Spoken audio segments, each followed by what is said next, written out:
What's going on, everyone? Welcome back to Skull Network. My name is Nick, and welcome back to the weekly NFL pick segment on the channel. This marks week number 11, and as far as week 10, it was a pretty decent bounce back. It was something I really needed. It wasn't the craziest thing in the world, but I mean, hey, you can't really ask for much. It was kind of a wild week again, and now my record has 3 numbers in it because of that damn tie. So on screen now is my record from last week. All right, cool. Not the best, not the worst. And on screen now is my updated overall season record. So, yeah, we have that going for us. As per usual, these are going to be the teams on bye for this week. And let's not waste any more time. Let's get right into the picks. So kicking things off, we have Thursday Night Football with the New England Patriots and the Atlanta Falcons. Now, the last 2 weeks I've said that they were going to be very easy games to pick, and of course I've gotten the last 2 weeks wrong on Thursday Night Football, but I think this is where things start going my way.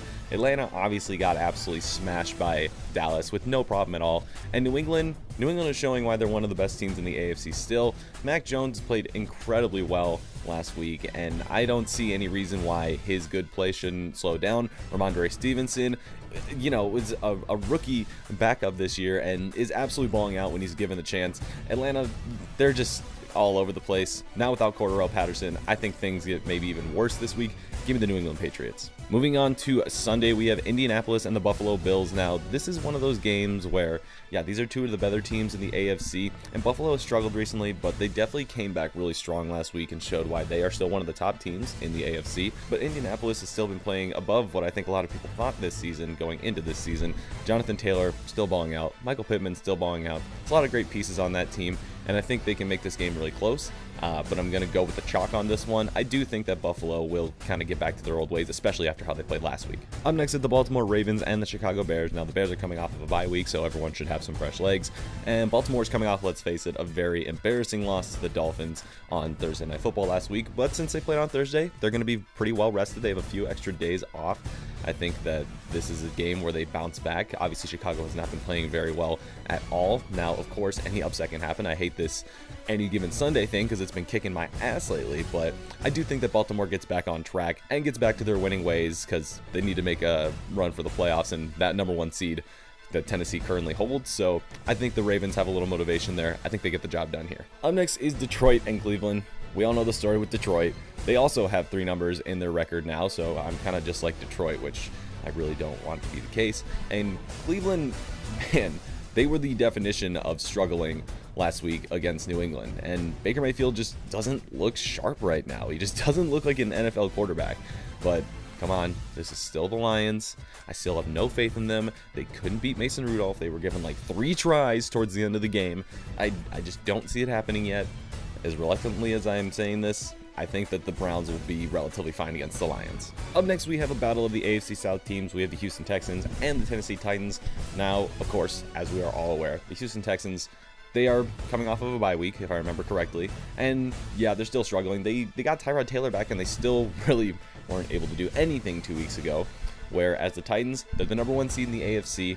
And yes, they did almost lose to a very volatile Saints team led by Trevor Siemian and no Alvin Kamara, so that's definitely cause for concern, as well as the fact that A.J. Brown really didn't do anything last game. But that also gives me a little hope. He's one of their best pieces on offense. They're without Julio. They're without Derrick Henry. They're down 3 of some of the better pieces in the league, and they were still able to hang with, you know, a relatively competent NFL team. I mean, I know that sounds a little odd, but I don't know. It's just hard for me to pick Houston with how much they've struggled this season. I think since it's an AFC South battle, I can very well see the Texans winning this one, but I'm going to keep going with the chalk here, and I'm going to be taking Tennessee. Up next, we have the border battle, Minnesota Vikings versus the Green Bay Packers. Obviously, I'm super pumped for this. I wish I could be going to this game. That's on my bucket list. Vikings, if you're watching this, make it happen at some point for me, please. You guys already know the deal. Yeah, of course the Packers are playing like one of the best teams in the entire NFL. But I got some confidence after beating Los Angeles last week. I know it was a close game, and it obviously wasn't the prettiest thing at times, but I don't know. I mean, you see all those jerseys back there? You think I'm going to go against those?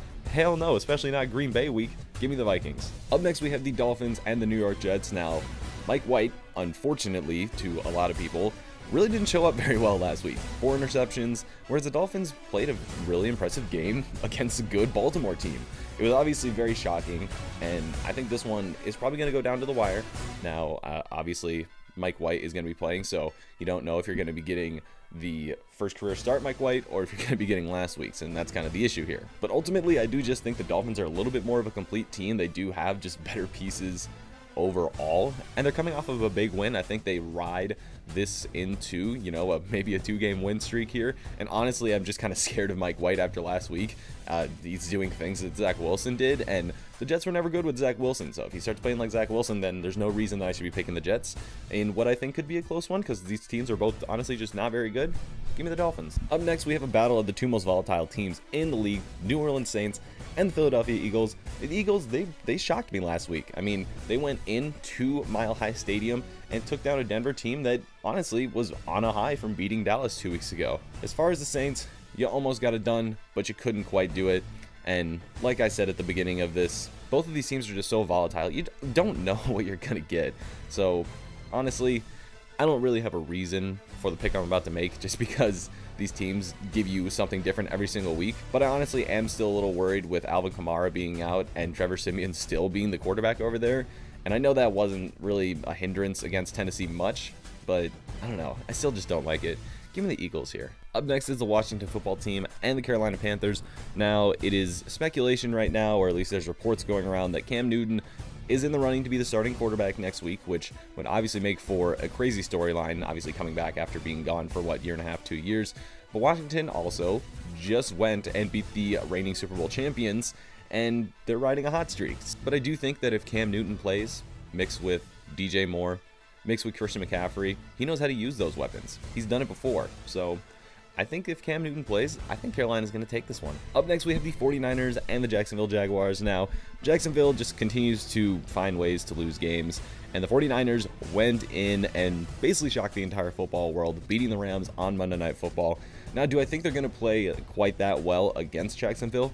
No, but you obviously don't need to play very well to beat Jacksonville. Case in point, almost every game they've played this season. So I don't really want to talk more about this one. I never really like talking about the Jaguars. It kind of just makes me depressed. So I'm going to be taking the 49ers on this one. Up next is the Bengals and the Las Vegas Raiders. Now, the Bengals are coming off a bye week, so they're going to have some fresh legs, all that good stuff that I always say. And Las Vegas is coming off just an absolute dismantling from the Kansas City Chiefs. Now, could that possibly have been like a one-off because Kansas City played up to the potential that we know they have?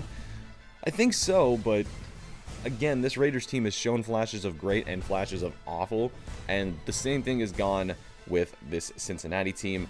They looked like they were the best team in the league at one point, and then you go and lose to the Jets. So there's a lot of question marks with both of these teams. But ultimately, I think that the Bengals will get back on a roll, and I think that the Raiders might start falling apart and fall out of playoff contention over the next couple of weeks. Maybe I'm wrong, but that's just my gut feeling. Joe Burrow and Jamar Chase, Joe Mixon, all those pieces that they have there, I think they're going to start having a lot more success like they did earlier in the season. Give me the Bengals here. Up next is easily the game of the week, the Dallas Cowboys and the Kansas City Chiefs.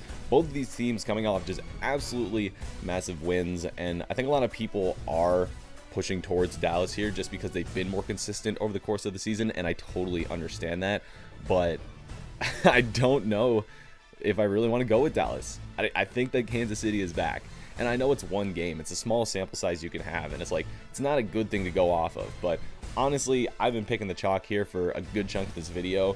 And if picking Kansas City means it's an upset, then give me Kansas City in this one. Up next, we have Arizona and Seattle. Now, of course, Seattle struggled mightily against the Green Bay Packers. But it was cold. Russ was coming off of his finger injury. He spent like 148 hours filming that documentary instead of really rehabbing his finger. So maybe that was a part of it. Now, I don't know at the moment whether Kyler Murray and DeAndre Hopkins are going to play. Under the assumption that they are, I think this game will be close. But, I mean, at full strength, this Cardinals team is as good as any team in the league. And honestly, Russell Wilson just didn't give me enough hope for him to make this NFC West battle relatively competitive at all. So under the assumption that Kyler Murray and DeAndre Hopkins play, then give me the Cardinals. But if it comes out that they're not going to, I'll make a community post if I reconsider this pick. But for now, give me the Cardinals. Moving on to Sunday Night Football, we have the Chargers and the Steelers. I don't know if Ben Roethlisberger is going to be playing, but it looks like everybody on Pittsburgh is getting COVID right now. And obviously that's not very good. This team tied to the Lions. And yeah, of course, that was with Mason Rudolph and missing this piece and that piece and yada, yada, yada. But again, the Chargers are still one of the better teams in the league. And I do think that last week against the Vikings was honestly just an off week. I do genuinely believe that. I think the Vikings got a little lucky there. But I do think that the Chargers are going to hit their stride here eventually. Of course, they have all the pieces to make a run to the playoffs, a pretty deep run. And the Steelers, well, again, we don't know if Big Ben is playing and many other pieces. So, I mean, I'll be taking the Chargers now, but it's going to be the same stipulation as the Cardinals pick. If news comes out about all these players that are actually playing, I'll maybe reconsider, but for this one, it might be hard to change my mind. And anything's off with Monday Night Football. We have the New York Giants and the Tampa Bay Buccaneers. Now, as we all know, the Tampa Bay Buccaneers and Tom Brady really confused a lot of people and disappointed a lot of people last week with their loss to the Washington Football Team. And the Giants have played some competitive games against good teams this year, but this is still the Giants. And honestly, I do think that Tom Brady is probably going to be very pissed at this point because, you know, he lost to Taylor Heineke. I don't think that there's a great chance here for the Giants. And honestly, I know that Daniel Jones tends to play relatively decently in primetime games, but this is Tom Brady we're talking about. This is the most deadly roster on paper in the league. Just give me the Bucs. Let's make it easy. And that's going to wrap up this week's picks, everyone. If you thought any of them were great or if you thought they were awful, let me know in the comments down below. We'll have a conversation about all that. But if you're new to the channel, make sure you hit the button down below to subscribe. And if you enjoyed this video, make sure you give it a like as well. If you want to share this video with anyone, you can do that with anyone on any platform. And if it's a crack dealer on the corner, that's your guys' best option. You guys already know. My name's Nick. I'll see you guys all in the recap between the Minnesota Vikings and the Green Bay Packers. Adios.